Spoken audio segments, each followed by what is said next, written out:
Good evening, ladies and gentlemen. Welcome back once again to NOLA Theater Talk. My name is Alan Smason, and I'm glad to be here again tonight.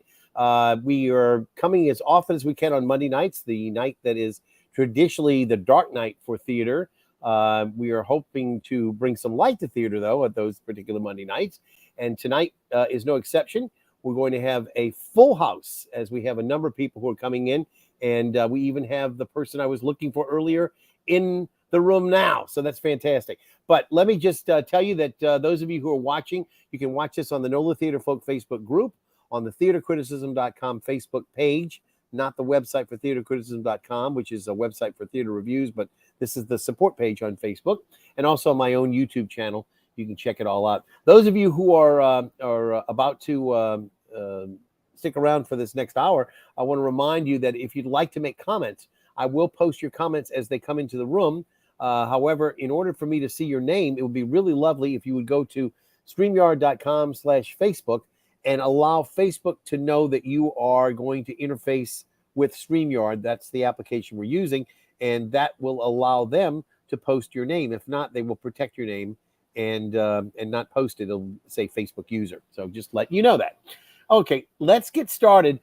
We have an upcoming production that's going to be opening up remarkably soon, and again by a group that has made great strides in the last year. Actually, organized as an equity company. We have not had a real equity company in New Orleans on a regular basis that I know of. There've been several companies that have equity contracts, but this company utilizes equity actors, and so it's very important that we know the difference between acting equity people involved in productions such as this, and those who are what other people would say is more or less in a broad stroke of community theater that are not necessarily professional actors involved. And so it's a company that has been around a long time. And we can talk about the aspects of equity later on, but I'd like to bring up the fact that the Crescent City Stage, and you can see their logo there right up on that corner there, is the company we're talking about. And the production that they're going to be presenting is a real favorite of mine, and I hope that some of you have seen it before in other iterations, whether it's online or perhaps having seen an earlier production that they did here, I think back in 2010 or 11, with Le Petit. That was the first time I got a chance to see it. But this is a wonderful play by Christopher Durang called Vanya, Sonia, Masha, and Spike. And we'd like to bring in, first of all, before we bring in the other actors who will be playing the parts of Sonia, Masha, Spike, and Cassandra, and I'm trying to remember the other one. I'm sure it's like Nell or something like that, but we'll figure that out. Anyway, let's bring in our director, Liz Elkins Newcomer. And I love to throw in your maiden name because you were a student at Newman around the same time as my son was, and the Elkins family were very well known to me, and still are. And so thankfully, I'm glad that you and Michael and Jana, who we're going to bring in a little bit, helped found this company a few years back. How long has it been now? Has it been 3 years? Officially 2020 is when we started. So it has been 3. Okay. Yeah. So cool. And of course, y'all founded it right at the very beginning of what? The lockdown, right? Exactly. And I remember that y'all were doing a lot of readings and things that you were doing, Shakespeare and things of that sort. When you were getting started. Mm-hmm. And of course, at the same time, I was doing readings. This was not a competition. No. I want you to understand. I was doing my thing. You were doing your thing. We were being resourceful. To try to keep people together. And the acting community, had no place to go. And I just felt like it was my intention to make the space available for them. And as a result, here we are. So I don't know if you'd prefer me to call you Liz or call me Elizabeth. Which would you prefer? Liz is great. Okay, Liz is sort of the more informal way I like to refer to you.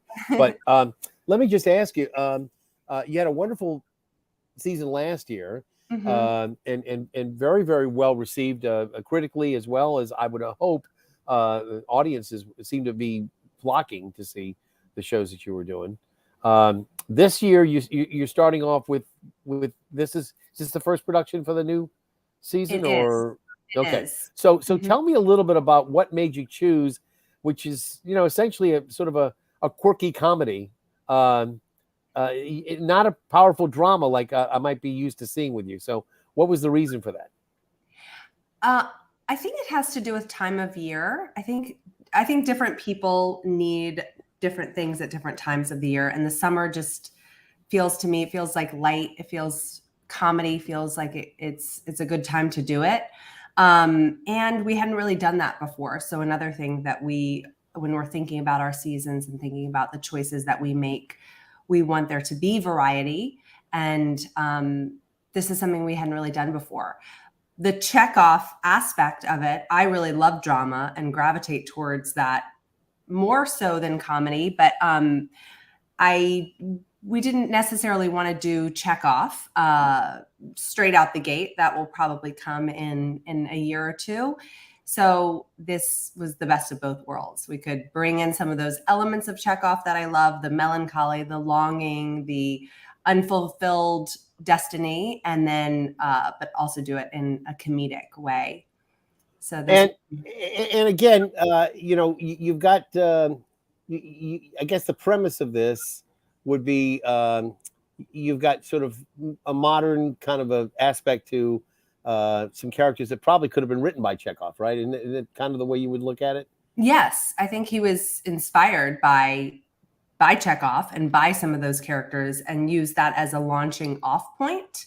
And thematically, some of the issues that those Chekhovian characters deal with come through in today's modern world with Christopher Durang's own spin on it. And again, for those of us who might not know, and again, I know a number of things that he's done, but can you familiarize some of the audience members maybe with some of the things that Christopher has done before? Sister Mary Ignatius. Oh my gosh, I don't have them off the top of my head. Okay, that's all right. But there's something that's throw out the baby with the bathwater. All right. Well, I just again, but he's got a long, well documented history of productions that he's been associated with. So yes, he likes to do parodies. He likes to do comedies. Did he do anything with Dangerous Liaisons, Dangerous Liaisons? I don't think so. No, I thought maybe he had at one point. I'm not a huge. I'm more of a Chekhov connoisseur than a Durang, to be honest. Yeah, that's okay. No, I mean, I do know about this show because I too saw it. I think it was in 2014. I saw it at Le Petit. Yeah. Mm-hmm. Sister Mary Ignatius Explains It All for You was one you were talking about, Mm-hmm. and I think he had I might have been mistaken. The Marriage of Betty and Boo, yes, was another one that he did. Yes. Betty's Summer Vacation, Mrs. Witherspoon, Adrift in Macau. So he's had, I think this is sort of a comedy of the absurd, though, that you might say, right? That That's right. It's a comedy that kind of builds. There's a lot that goes on it. So tell me, you're the director. Mm-hmm. You've got the play in your hand. Were there any aspects to determine, why it was you went in what direction you went for your actors? And I assume that your co-founding director, Jana Mastecky, was who you wanted to go to offer a role because, she's probably looking for something from you, to work, to help out with the production. So what was it that she ended up becoming Sonia? What was it about her that you wanted to offer Sonia to her? Well, that's right. I think something that Michael, Jana, and I, with the beginning of our theater company, we've all wanted the opportunity to be on stage, and something you were talking about in the intro of the three of us being equity members. It has been challenging doing theater in New Orleans because a lot of times theater companies will choose non-equity over equity mainly for cost, mainly because they can't afford equity members. And so we all wanted the opportunity to be on stage, but we also, Crescent City Stage has become something bigger, and we don't just want to do vanity projects. So we kind of wanted to give ourselves the opportunity to each shine in these first 3 shows, and then we'll see where it takes us. But I was looking for a comedy. I think Jana, like myself, also really loves drama. So I wanted to do something where she could bring her Lady M, her Lady Macbeth, which one day we will do soon, so that she has the opportunity to play that role. But her ability to sort of get anchored down deep. I thought Sonia had that access, right, to those lower depths, that longing, that desire, unfulfilled. So I thought she could bring a gravitas to the role and to the comedy. So when she first read it, she thought maybe she'd be more appropriate for Masha. But Michael and I were like, oh no, you got to play Sonia. You got to play Sonia. Do you agree, Jana? You're a better Sonia than a Masha? Yeah. I think I'm a much better Sonia, especially when I look at the Masha that we have. Absolutely. Yes, absolutely. I think it was, I would have miscast myself. So tell me, how is it that you help form? I talked to Michael before, I think, but how is it that you came into the group triumvirate of 3? Yeah, well, so a couple different ways, actually. So we moved here in 2019. I was in New York for 20 years as a professional actor and teacher, and we moved down here in 2019, right before the pandemic. Liz happened. Yeah, good timing, right? You would have been out of work as an actor in New York for sure. I know, right? Well, I got a little bit more square footage for the pandemic by being here from my tiny New York apartment. But actually, I met them. I didn't connect them together until I'd met them separately. I met Liz as my daughter's beloved theater teacher for a while. I kept hearing about this person. And then I actually met Michael for the very first time. I happened to be down here. We were scouting out schools. My husband had already accepted his job. And I learned that there was going to be an equity meeting the weekend that I happened to be in town. And so that's where I first met Michael. And so, we started, I guess we had coffee. We kind of felt each other out. We started sort of doing what we would call almost 18th century salon style readings, the 3 of us, just, distanced right before the pandemic started, and trying to see if our visions and our goals and talent and experience and training and all that kind of suited each other. And turns out I think it did. So I'm really grateful that that has happened, because it's become quite an important artistic home for me, having come from New York. I mean, I'm from Alabama, so I'm a Southerner at heart, but I hadn't lived here in the South for a while. So aside from you as Sonia, we have everybody, I think, in the cast pretty much represented except for Vanya. So and Vanya's going to be a very well respected acting class on Monday nights. So that's where he is tonight. Okay, it's not a problem. So we'll go to our other lead, if I guess in the title we'll go by female, ladies first. So we're going to bring in Lorene now. Is that right, Lorene? Is that the? You got it, Lorene. So, now, and you are Masha. So we have the 2 female leads and the director now in the room with us. Have you ever seen this play performed before you read for it? No, I never. I always knew about it. I was informed about it, but I intentionally don't ever, especially once I got it, I intentionally don't ever look at any of the material, so I'm not influenced in any way. I just go off of what's on the page and what I envision and my thoughts, and what, like with Liz, and collaborating with everyone. But I was familiar with the piece for sure. I actually saw the piece, I think during the pandemic. It was offered for free from Lincoln Center. And I watched it, and I watched it several times.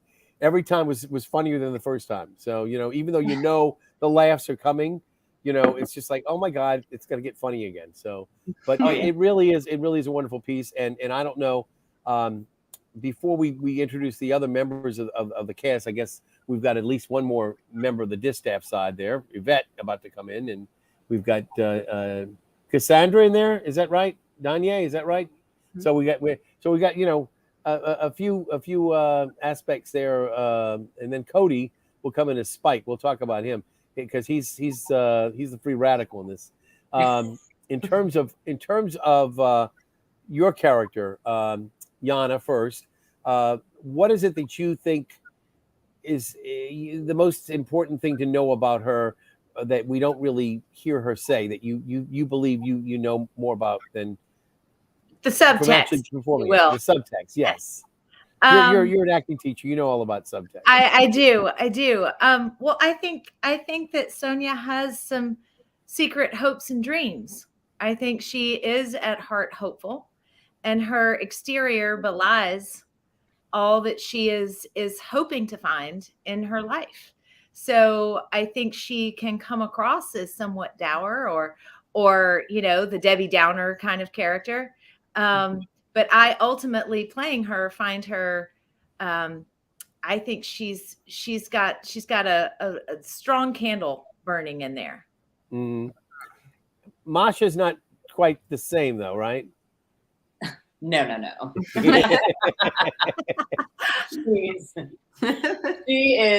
She is one of the most fun roles I've ever actually played, probably ever. There's such a beautiful range and a gloriousness of fully inhabiting, because she is an actor, and I love that the length, the bandwidth that she has, even though she's got a longing, and she doesn't like being alone.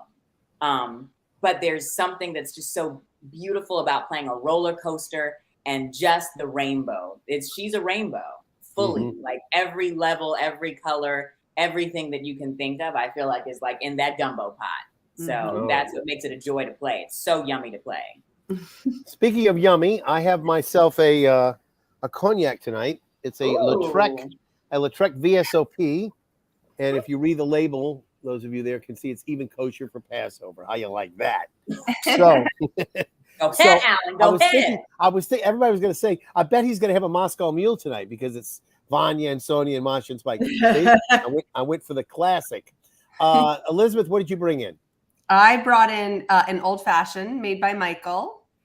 Oh. Very nice. Did he use a particular bourbon in that? I think he used Four Roses for this and peach bitters, and then the really good maraschino cherries, like not those red ones, but like the dark. I understand why you married him. Okay, all right, got some bartending skills there. Jana, what did you bring in the room? Mine's boring now. Tell Michael to bring me an old fashioned. I want that instead. I want to swap.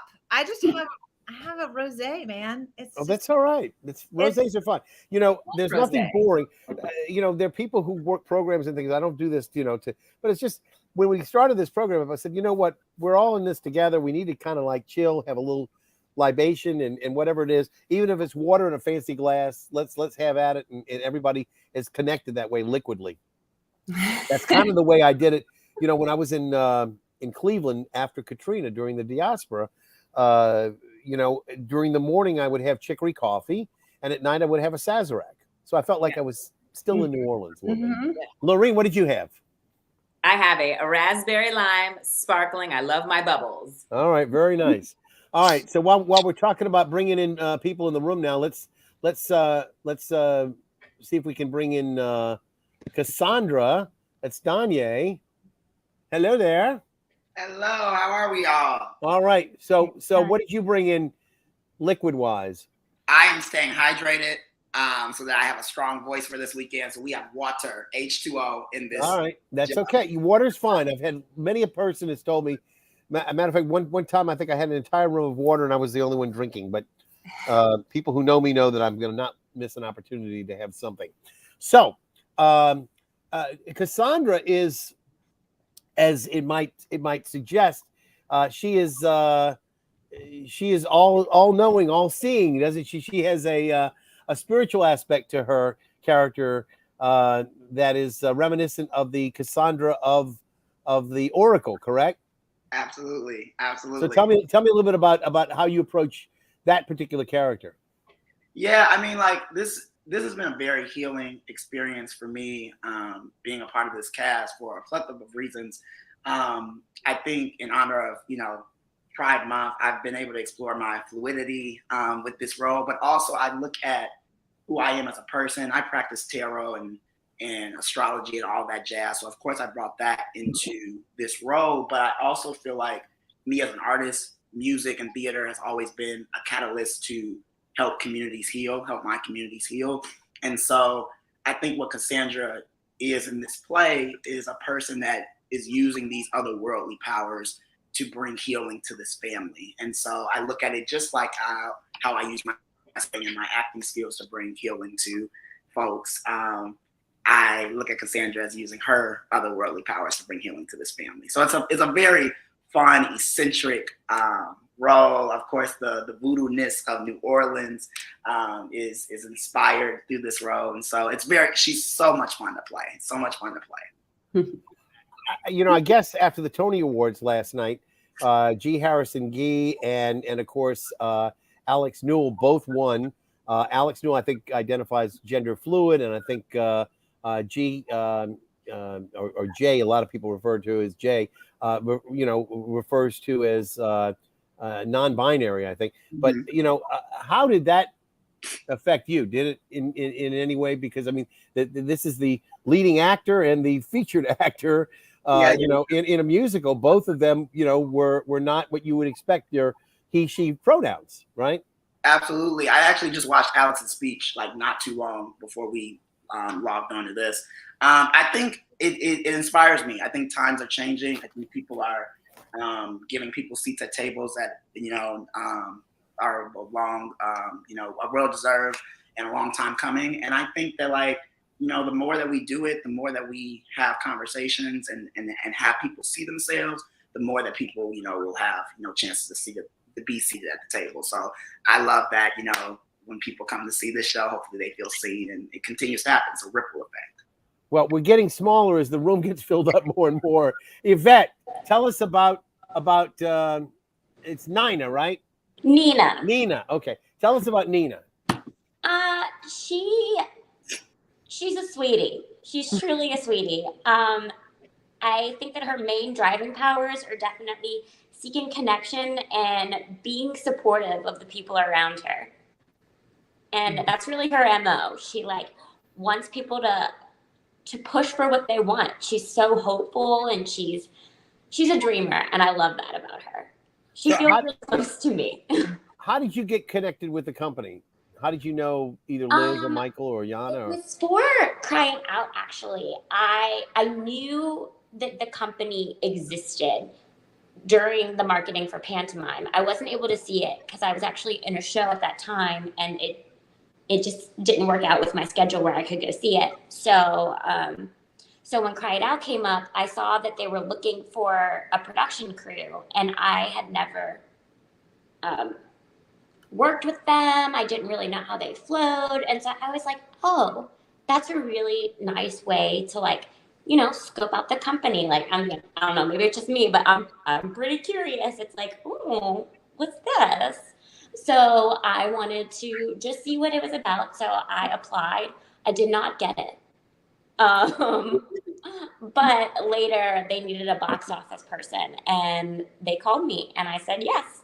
And I really liked working with them. And so when the opportunity to audition for them came up, I was like, I'm gonna do it. And so I did.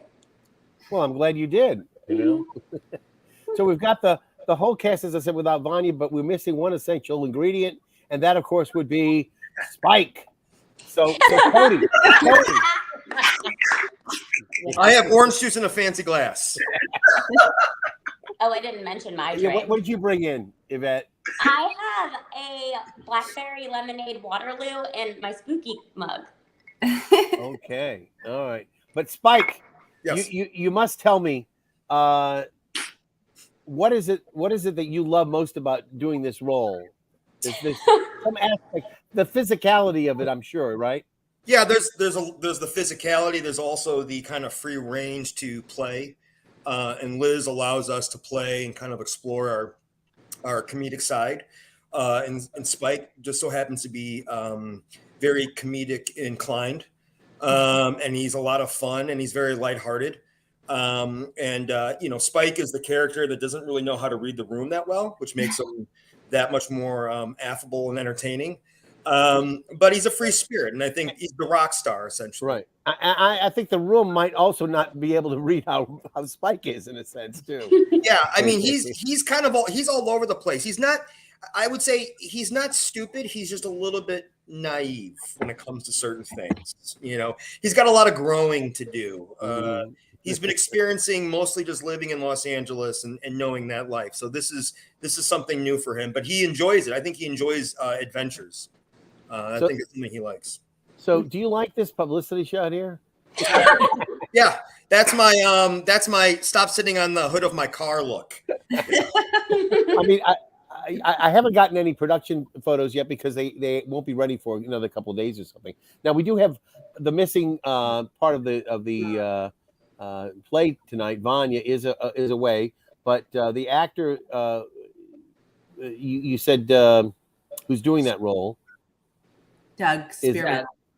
And he'll be back. Obviously he's out tonight, but hopefully we'll get a chance to talk with him some other time. He's in acting class tonight.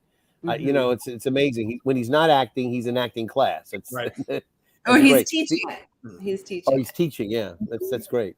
Anyway, so I'm glad you all could be here. And I don't often have this many people in the room because it is, it's difficult because once you get to one question, you feel like if you want to be fair and everybody has an answer, all of a sudden 10 minutes has gone by or another, 15 minutes or whatever.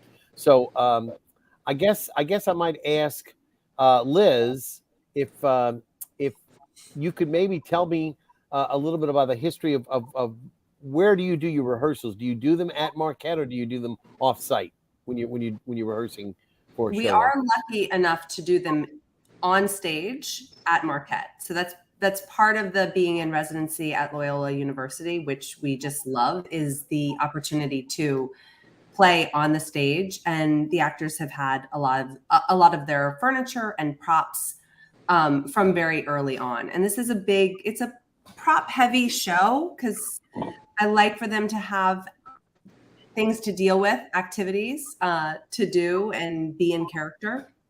So yes, they have been rehearsing for the past 3 weeks on the stage. It makes it a lot easier when you're able to do the blocking there than to have to do the blocking elsewhere and then have to try to transfer it back over. Because you never know when it's not going to translate well, or you had more space where the rehearsal was, and it turns out that there's a big beam over here to the side that's going to get in the way, and you have to kind of redo everything.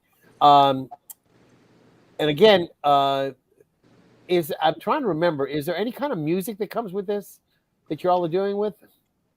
It's not a musical. Right, but is there any kind of incidental music or whatever that you have? And I'm trying to remember if there was something that goes on with it. I've used the late 60s, early 70s. I'm imagining that the house that Sonia and Vanya live in, that Masha returns to, that was their parents' house. I imagine that they probably moved in the late 60s, early 70s, and everything just sort of stayed the same. So some of the music that you'll hear, there's an old record player, some of the music that you'll hear in between the transitions is from that late 60s, early 70s. And the only music that Christopher Durang mentions is Here Comes the Sun by the Beatles, which Nina's character brings in. Yeah. And of course that would be 1970. That would be pretty much the time period you're talking about there, when that came out. And Jana, in terms of Sonia, I'm just wondering, what your favorite moment is in the show when you get a chance to really shine. What is it that you like in this particular play where you say I'm getting to the scene, the part I like, because I think it changes probably for every actor. There's a part where they like at the very beginning, and then later on as the roles go on, sometimes they change. I like this part in the play better. But right now, what might be your most favorite part?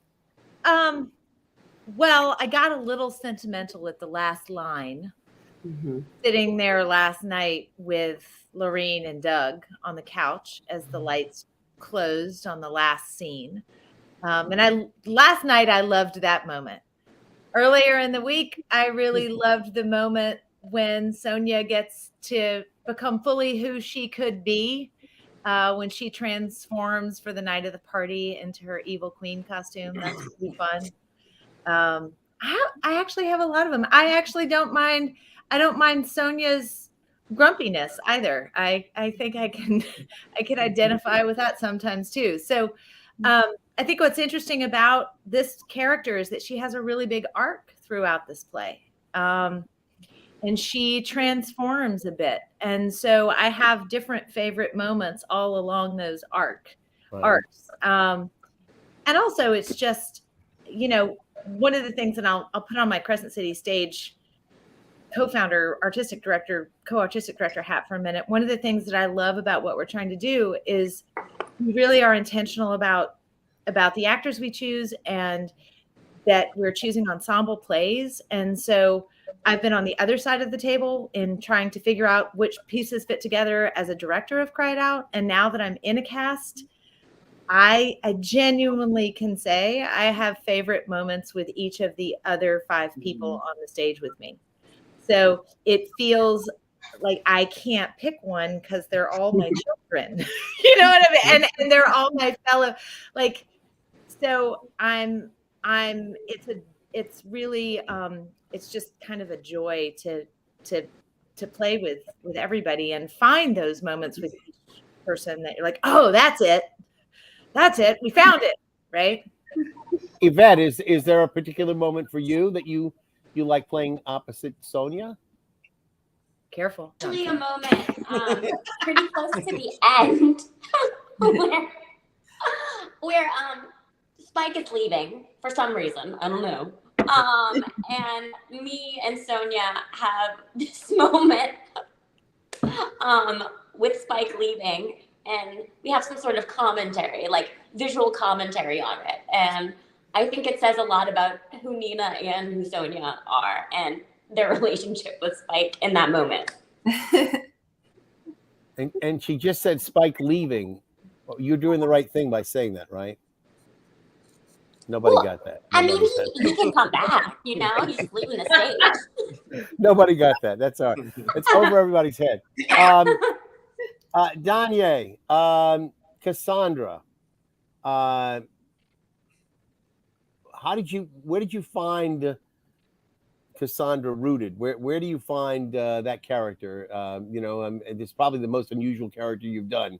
So tell me a little bit about how you approach doing that role. Whoops. I think there we go. Definitely the toughest part are these monologues that Cassandra has throughout the play that are a mixture of like Chekhov and Shakespearean and all of these things. I think for me, I wanted to bring this modern, twist to Cassandra. And my favorite part that we worked with me and Liz is, there's a part where she's kind of predicting what's going to happen later on with I don't want to spoil too much with the siblings and Spike and these relationships. And we decided to do it a tarot spread in the show. And that was something that I could connect with personally, that I do on my own with friends and folks. And so finding ways that like my own spiritual practices that I do on the daily and bringing that into the show was my way of connecting with Cassandra, because she's kind of out there in her thought processes. Well, she is, but again, she's right on. I mean, she doesn't miss. So obviously there's something going on. She obviously knows how to read those tea leaves or whatever it is that she's dealing with.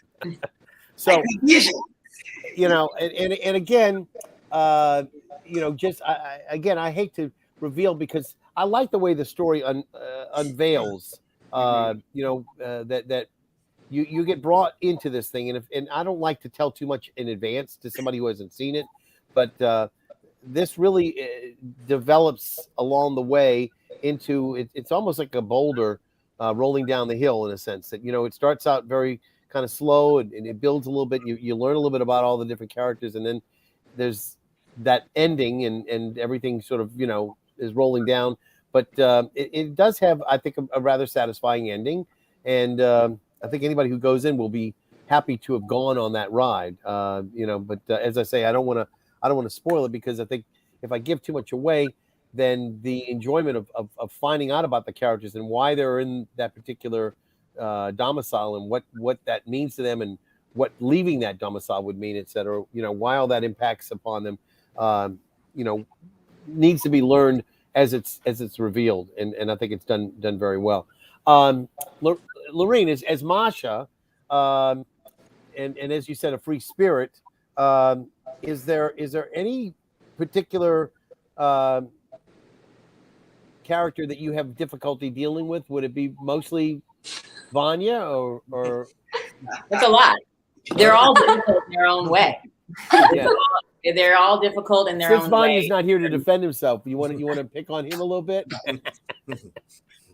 Vanya's actually my ally because he's the peacemaker kind of between. Yeah.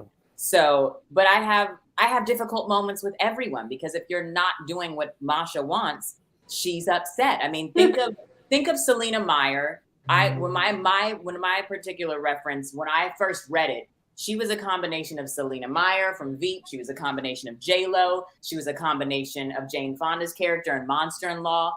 Like, and this reaching for youth, this grabbing for like me, like what's going to happen if no one's paying attention to me? Like the validation that they need to keep going, some of those characters, or not feeling that they're not respected as like true artists is, it's so if anyone who crosses that, it's like, you're out of there. You are done. So everyone comes up and bumps up a little bit, every character at some point. Mm-hmm. I guess, Cody, you know, we brought you in last, but that doesn't mean that we, you know, don't love you.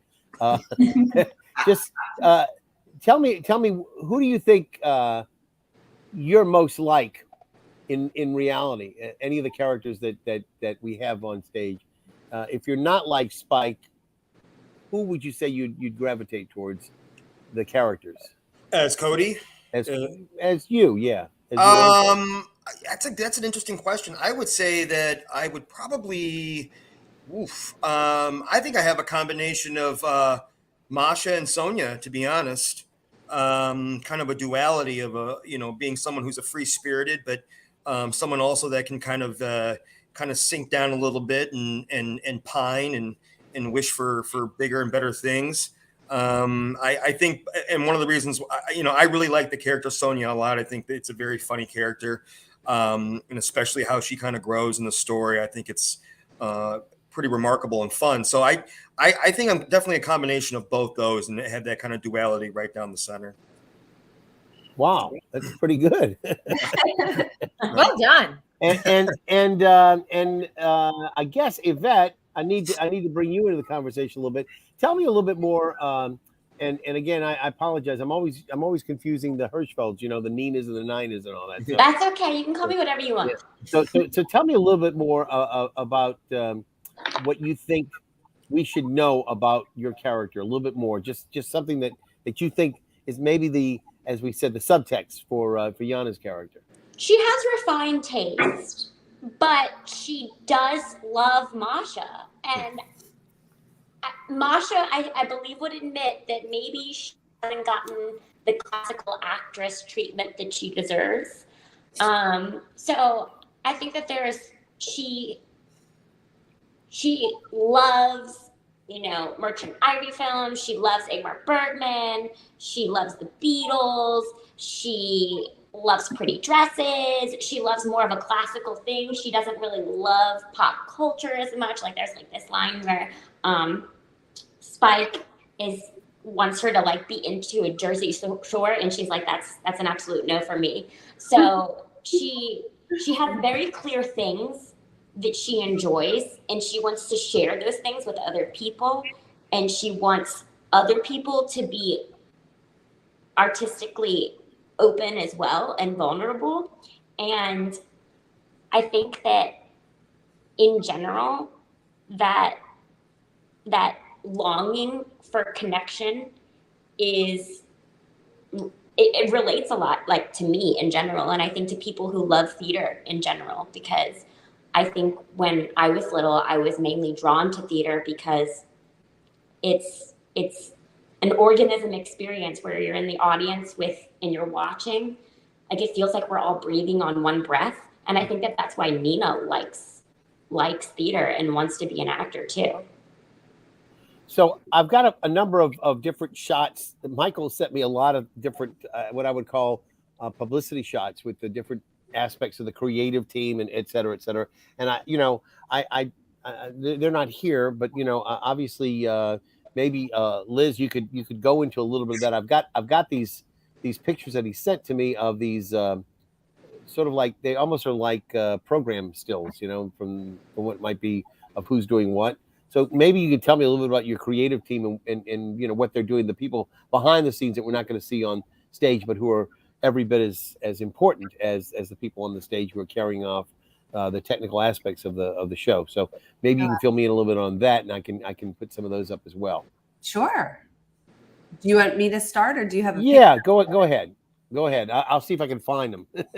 Okay, so we have Liam, who is our lighting designer, and he is right now the set, the whole back of the set, there is no set, and so you get to see the site, you get to see a lot of the colors, and I love what he is designing. It's so vibrant that the actors we're talking about, they come out in the audience so that they can see how beautiful it looks, because they don't have that experience when they're on stage. And he's wonderful, just creating really beautiful moments. We have Amara Skinner, who is our sound designer. They are also incredible. They have worked with us on each of our shows, and just Cody's moment. So Cody Spike has an audition, and talking about this audition that he does in LA. It's for Entourage 2. And Amara chose the music to go underneath it. And when we all heard it over tech, I mean, Cody just totally broke, because it was so melodramatic and hilarious. So Amara is incredibly talented. We're so grateful to work with them. Okay, Tiffany, so I've got Liam, you mentioned, Amara. Amara. We see them, and then we have Olivia. Is that right? Yeah, and Olivia is so talented as a props designer. Actually, I believe she worked on Cat on a Hot Tin Roof, and and the show that Lance Nichols did. What's the one about August Wilson? Right. How I Learned What I Learned. How I Learned What I Learned. Yeah. And so she is very skilled. So she got us our record table, our peacock chair. So you'll see when you see the show, there's a lot of really fun props for the actors to use that Olivia got for us. Tiffany is our costume designer. I actually worked with Tiffany on a short film. And she did the color purple at Le Petit. So she has a lot of different backgrounds that she brings, some design aesthetics that she brings to costuming.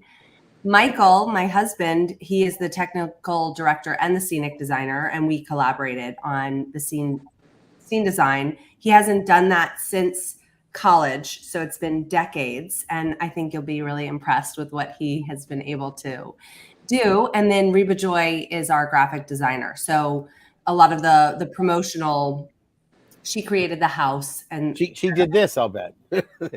Actually, I did this, but did you? Okay. But she did the house and the Vanya and Sonia and Masha and Spike that are on our postcards and on our website. Okay. Now this is I think the big one of all the cast members as well. Yes. So we also have Riley and Rena, who we could not do this without them. So Riley's our stage manager. This is their third time stage managing with us. So incredibly talented, and just we could not do it without them.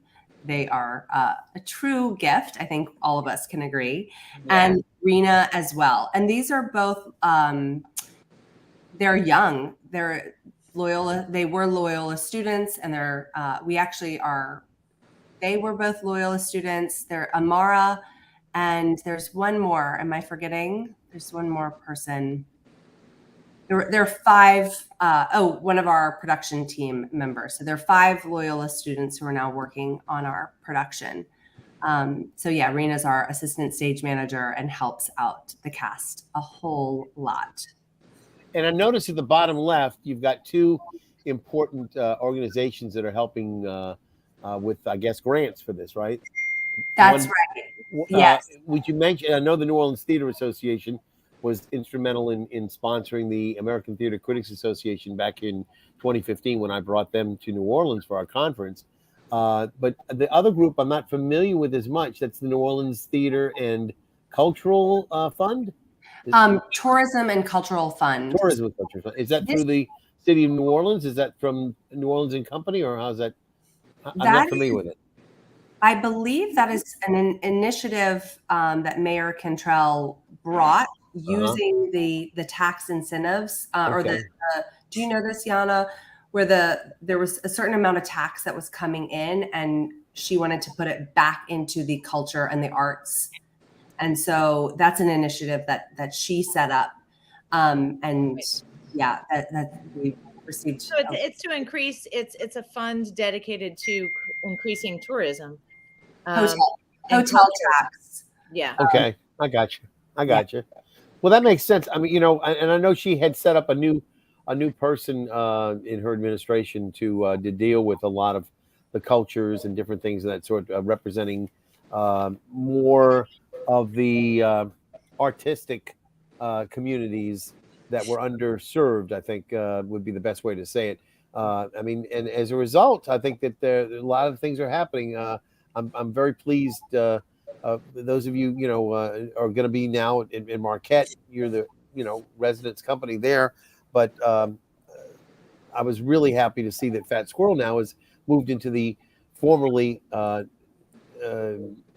you may say, the former Nord Theater that had not been used. And now it's going to be used on Mondays, Tuesdays, Wednesdays, and Thursdays, which are the nights that most of the other theater companies are not doing acts, and that they're going to hopefully capitalize on those other counter programming nights, as far as that goes, at the Ty Tracy Theater in Gallier Hall, which had not been utilized in years. And it's a beautifully, I would say, I haven't seen it lately, but I know that they put a lot of money back into it, and it always was a beautiful theater, and it always was a great space. And a lot of people, like Brian Batt, they had their start at that theater back when Ty Tracy was actually there, hands-on, running the show, as it were, as opposed to the theater now, which is being named in his honor and to his great memory.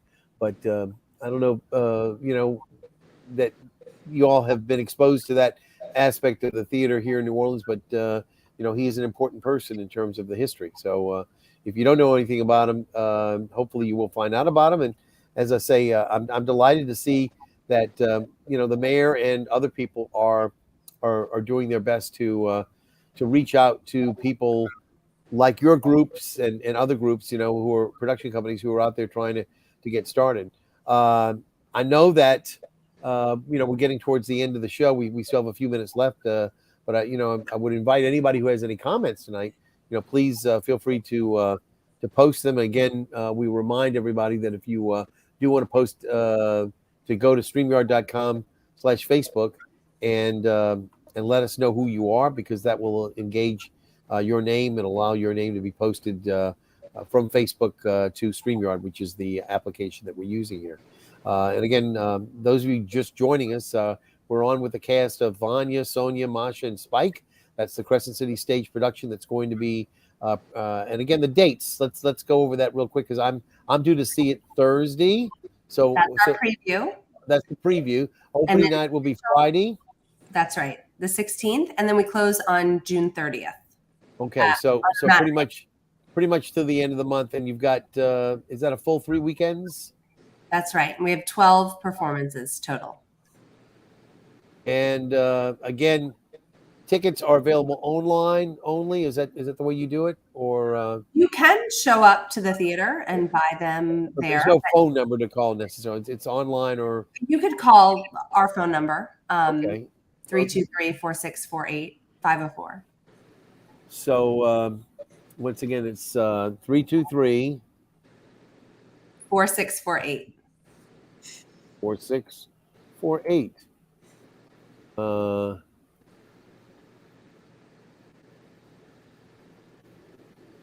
Sometimes I can do these things.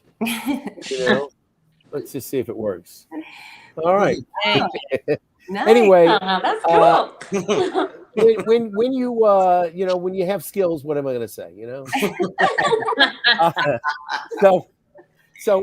I want to get everybody to go once more around the room and maybe you know, I don't say that I've got this whole show covered, but is there one line that you think describes, and Liz, you're out of this because this is for an actor, you know, but there's one line that you've got that describes, you think, your character's maybe raison d'etre, maybe reason for living, or something that is like spot on. That is Sonia, that is Nina, that is Spike, that is Masha, that is Cassandra. What do we have? Anything that you can come up with? Well, starting with Sonia. It feels remiss not to say I am a wild turkey. And you didn't bring any wild turkey in the room tonight, right? I mean, I only did that in college. Okay. So again, I am a wild turkey. You think that would be the essence of Sonia? I mean, I feel like that's the choice. Yeah, I feel like that. I mean, I feel like there might be some others, but that's the one that's coming to my head right now. Okay. And you know what? You're probably right. You know the character better than me. Okay, Masha, it's your turn. Let's hear what one line you think would encapsulate her personality. Personality would be, I'm a global celebrity. All right, there you have it. And you said you kind of envision her as part Beyonce and a little part of no, part J-Lo. Part She's J-Lo. part J-Lo. She's part Selena Meyer from Veep, and she's part Jane Fonda's character in Monster. That's right. You said Monster-in-Law. Yeah, if you see Viola, the character Viola, man, there's the three of those kind of like high strung, but like craving desperately that attention and seeking for that wanting of that. It's like reaching for their youth, but also like, what do you have to prove? And so the journey of that, and you'll see. No spoilers here. No. Come to the theater and see. And we got to go to Spike because Masha is Spike's muse, I guess. So what would Spike's one line be? I thought you wanted me to do a reverse striptease. I think you're right. That's probably it. Yeah. I have to say that is when I was first reading the script, first time that I laughed out loud was that line. It was that, yeah. Okay. I'm trying to summon up who I'm going to bring up next, and who's that going to be? We think we know, don't we? Oops, sorry. Hold on, Dwayne. There you go. Dwayne, tell me what Cassandra has to say about this. What line? What one line? It's definitely beware of Hootie Pie. Beware of Hootie Pie. Okay. All right, I believe you. All right, sorry about that. I don't know why. Do you two have similar hairstyles? I can't tell, but something was going on. I was trying my best to get somebody up there. We share. When you sure do. We sure do. There you go. Anyway, Yvette, the final of the characters that we have. Any concept of a line there that would speak for your character? Yeah, I feel so fortunate. You were all so nice to me, but can I ask you something? And just that. Yeah. Drop the bomb on him. Okay. Well, Liz, it seems like you assembled a very fine cast. It looks like that they're going to manage to carry this off. Again, opening on this is going to be this Thursday. Opening is Friday, previews Thursday. For the previews, Mm-hmm. and then Friday's opening night, and then again it starts at 7:30 at Marquette Hall. Correct. And I'm just trying to think if there's anything else that we need to cover in terms of the tickets are on the bottom there. You can see where to get tickets. So hopefully some people will be able to call you I feel like I wanted to say Doug's line or Vanya's line would probably be "I miss the past," and so I do feel like this is a great show for people who are in their sort of midlife. There's a lot of midlife crises where they're just confronting their current life and what it looks like, and then comparing it to the past, and also what they thought it was going to be. So I hope that those audience members come see the show, because I think that they'll really resonate with it. So I just wanted to add that. And now this is the first show. What do we have coming up after Vanya, Sonia, Masha, and Spike? We have a really fun version of Christmas Carol. It's not the traditional version. It's a 5-person version where they play a lot of different characters. So that'll be in November. And that'll be in November, so it won't be in December. And then anything November, coming up? December. Okay, and then anything coming up the beginning of the next year? Stay tuned. Okay, something to be revealed. Yes. And this Christmas Carol, just any of the people that we're seeing here are going to be in that, or no? We will likely do auditions in August. Okay. So hopefully. Nothing's been set yet. The cast is truly amazing, and they will definitely be bringing it. So. All right. Well, that's a favorite, not just here. Every year they do a new production of Christmas Carol. It seems like up in New York, and always with some very, very talented people. So, we were doing one here on a regular basis, at Le Petit every year, and of course, that's not happening anymore. So you can fill a void by doing that needs to be filled right now. So that's fantastic. That's right. Well, and we're getting towards the end of the show, like I said. So I appreciate you all being here. I want everybody to know that we do these shows sort of infrequently. It's not every Monday as much as I'd like to. A lot of times now that shows are opening, it's more and more difficult to get shows like this to come on because they're in the midst of rehearsals. And so I do appreciate, the fact that you're all able to take time off from your schedule to come in. That wasn't the case for the Baltimore Waltz that they're doing tomorrow, opening tonight, actually, that I'll be seeing tomorrow, though, but that Fat Squirrel's doing. There are opportunities, obviously, for other people to know that if you have a show coming up, please let me know ahead of the time, and I'll make certain that I can be on with you on a Monday night. Unfortunately, not every company is able to do that and has the luxury of doing that. So I really do thank you all for being here. And again, this show kicks off this week, all the way till the end of the month. Christopher Durang. It's a very funny piece.